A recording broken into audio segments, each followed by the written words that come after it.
United States is going through a housing affordability crisis. Ladies and gentlemen, welcome to a showdown more epic than a rap battle between a taco and a burrito. Today, we're diving headfirst into the ring with a real estate face-off that's hotter than a pepper-eating contest at a chili festival. Owning versus renting. Buckle up, because we're about to drop some knowledge bombs and grenades as we break down the ultimate showdown. Land supply here is very, very tight. In this corner, wearing the mortgage marvel cape, we have Homeownership, the heavyweight champion of commitment and DIY enthusiasts.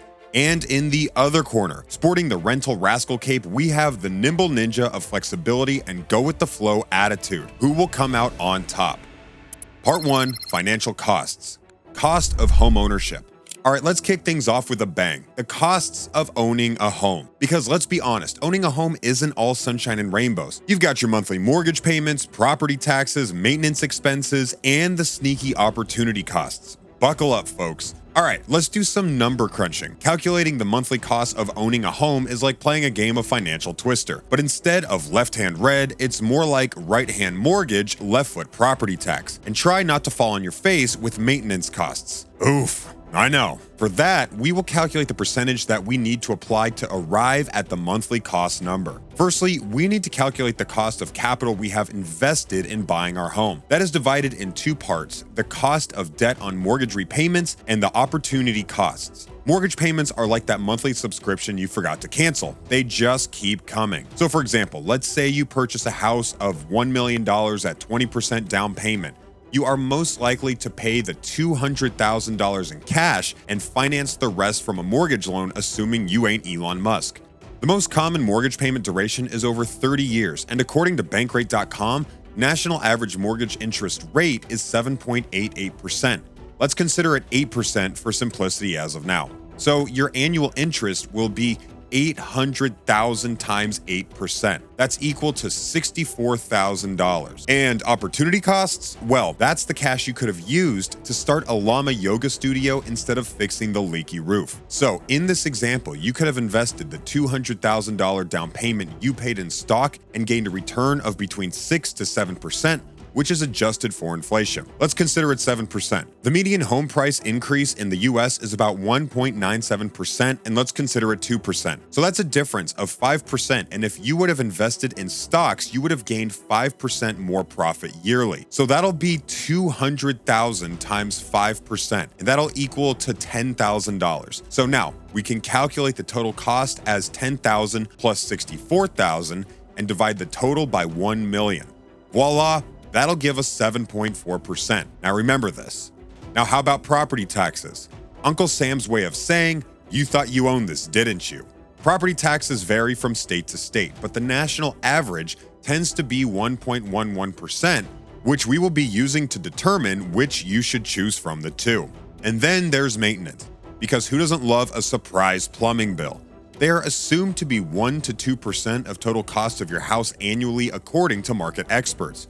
We will consider it 1%. Now you can add the percentages of cost of capital, property taxes, and maintenance. That'll add up to 9.51%. This is the percentage you need to apply to your total cost of home and divide it by 12 to get your monthly cost of owning the home. So in our example, the 1 million house will cost us 800,000 times 9.51% divided by 12. That'll be $6,340 a month. Phew, that was a lot of hard work.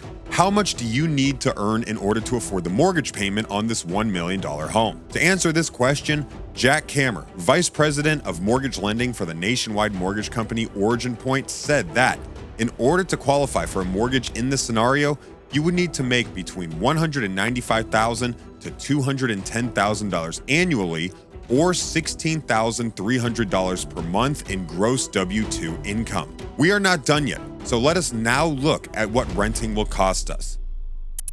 Financial cost of renting. On the other hand, renting a home comes with its own set of financial costs, such as rent payments and renter's insurance in case you burn the house or there is a hole in your wall because Superman just flew across your house. And that's it. However, rent also increases, and according to smartasset.com, rent increased by more than 30% in these cities. Located in the Hamptons, rents in Amagansett, New York are up 63% year over year, most of any city. Oxford, Mississippi, Orinda, California, and St. Pete Beach, Florida saw rent increases of 37%, 36%, and 30% respectively. Whatsoever, renting is not throwing your money away. It's like speed dating without the commitment. No mortgage, no property taxes, and maintenance, that's the landlord's headache. Plus, you can invest your extra dough in the latest TikTok trend instead of repairing that pesky toilet. Ka-ching! The real question, why the increased costs? There's only one answer. Inflation, inflation, and inflation. Ah, the joys of inflation. It's like the gift that keeps on giving us a run for our money, quite literally. As we watch the prices of everything from avocados to Zeppelins skyrocket, it's comforting to know that even our humble abodes aren't safe from its clutches. You see, inflation has this charming way of making the cost of housing look like a contestant on a reality TV show, always striving to outdo itself. It's as if our houses have suddenly decided to adopt a lavish lifestyle, complete with designer curtains and gold-plated doorknobs. Why settle for a regular mortgage when you can have a mortgage with truffle oil? They seem to say. In an interview with Stephanie Ruhle of MSNBC, Treasury Secretary Janet Yellen blamed the pandemic and Putin's ruthless, brutal war with Ukraine the reason behind the increased inflation. Do you agree with her, or is there something the government is trying to hide? Part 2, pros and cons. The pros and cons of owning. Apart from financial considerations, there are several non-financial factors that you should consider before making this decision. For example, owning a home provides more stability and control over your living space, while renting provides more flexibility and less responsibility. Moving right along to the non-financial considerations, the juicy stuff. Let's talk about the pros and cons, shall we? Buying. It's like settling down with your high school sweetheart. When you own, you could paint the walls neon green or hang that velvet Elvis painting without asking anyone's permission. Renting? Well, you'll need to ask your landlord if it's cool to hang a picture frame. There will be forced savings, as your mortgage payment is like a savings account you can't ignore. It's the adult version of your mom taking a part of your allowance and putting it in a piggy bank. Owning a home is like slowly stockpiling gold coins in your personal treasure chest. Over time, you own more of your house, and that's equity. Renting is like paying someone else's mortgage and helping them stockpile gold. No more moving every year because your landlord decides they want to turn your apartment into a yoga studio for cats.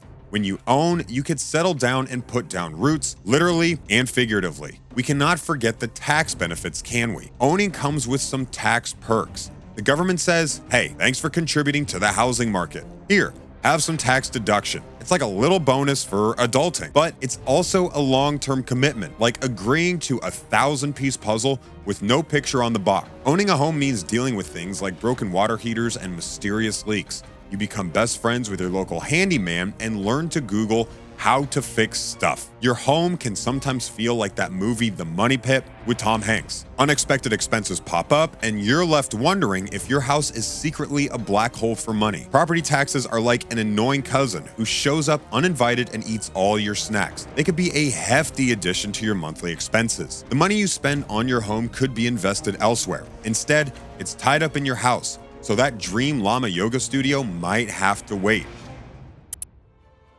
Pros and cons of renting. Renting is like dating without the commitment. Want to move to a different city or neighborhood? Pack your bags and go. No messy breakups involved. There are no maintenance headaches. When something breaks, you don't have to worry about it. Just call your landlord and they'll send someone to fix it. It's like having a fairy godmother for household chores. Say goodbye to property tax bills. You're free to spend your hard-earned money on things you actually want, like that giant inflatable dinosaur for your front yard. But darling, there is a price to pay for everything. Renting is like paying for a buffet and only getting to smell the food. You're putting money into someone else's pocket, not building equity for yourself, and you can't make major changes to your rental space without your landlord's approval. So forget about converting your living room into a llama yoga studio. Your tent can go up, and landlords might decide to raise your monthly payment whenever they please. It's like a surprise party you didn't want. Your landlord gets the tax benefits of owning the property, not you. It's like watching someone else enjoy your ice cream while you get nothing. Renting, flexibility. Change your scenery as often as your mood, but your landlord might show up unannounced like your nosy aunt at a family reunion. Decisions. Part 3, the verdict. Which is better? So, which is better? To decide this, we can use the 9.51% rule, which we calculated prior, to compare the monthly cost of owning a home with renting costs to determine which option is more financially viable. Based on this calculation, we can determine which option is more beneficial for us. Our $1 million house cost us $6,340 a month if we bought it. In the same place, if we rented it, it will cost around $5,000 monthly. So the decision is easy. You rent, you don't buy. But in real life, the decision won't only be based on numbers. You'll be considering other factors such as the happiness and contentment you feel after living in your own home after getting rid of the supervillain in our story, rent. So what to do? Either buy or invest. You need to ask yourself some questions. How long do you intend to stay where you're living? This is a really significant query. Most experts agree that you would be better off renting for the time being if you and your family do not intend to stay in your current location for more than 3 years. The arrow still points toward renting if you're unsure. In other cases, you can look towards buying. What's the state of your finances? This inquiry is not inappropriate here. Most experts agree that when choosing between renting and buying, tenure is the most crucial consideration.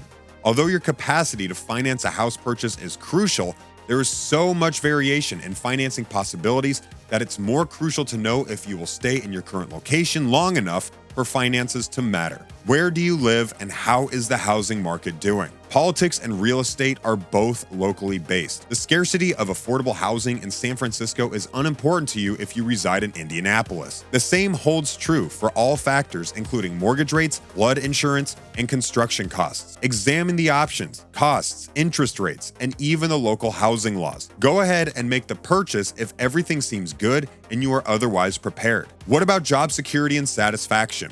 One last thing, if you like where you live but hate your job, or worse yet, are unsure about your employment, you may want to focus on that before considering settling down. If employment isn't an issue because you're retired or independently wealthy, this question doesn't matter. Renting or buying is not a simple or easy decision. You need guts to make one. So, what's the final verdict? We've crunched the numbers like we're auditioning for a talent show, mixed in some market conditions, and ta-da, the magic number. Owning costs X and renting costs Y.